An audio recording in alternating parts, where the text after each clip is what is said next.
This message I deliver to you, the people of America. The situation in Iraq and Syria is a disaster, but there's one happy fact about the scenario. ISIS is stalled, and in Iraq, it's actually losing ground. If these trends continue, ISIS will be unable to hold on to territory in Iraq in the foreseeable future. When ISIS swept northern Iraq in June 2014, they looked unstoppable. How are these victories possible? These victories come only from Allah Azza wa Jal. And that is how with these small numbers of soldiers that we have, we take these massive victories. But their weaknesses began to be exposed starting as early as August 2014, when ISIS made a boneheaded mistake. It invaded Iraqi Kurdistan and threatened Erbil, the Iraqi Kurdish capital. We will not stop fighting, we will not put down our weapons until we reach your lands.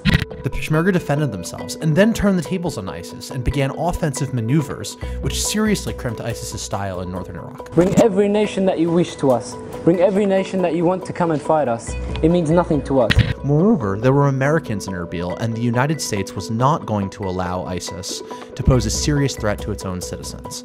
So, in August, the United States began bombing ISIS's positions to protect Kurdish holdings and to protect the Yazidi minority in Iraq, who ISIS had threatened to exterminate.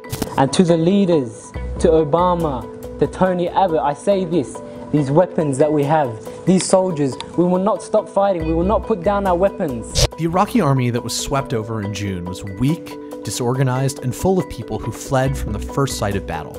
It's smaller now, but it has shown battlefield capabilities, particularly the special forces, in combat with ISIS. It's buttressed by an enormous amount of Shia militias. These militias, together with the Iraqi army, are much more disciplined and much more effective than the scattered, weak Iraqi army in June 2014 was. And now that ISIS is facing a serious foe that's adapted itself to their tactics, they're no longer as capable of taking anyone by surprise.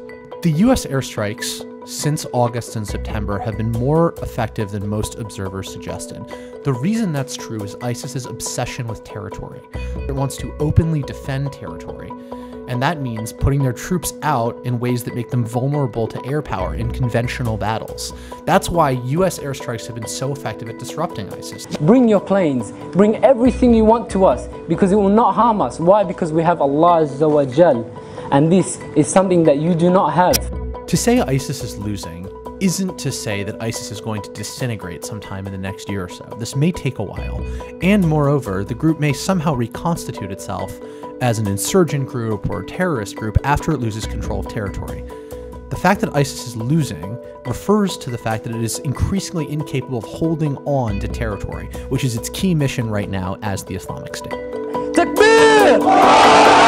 Takbir!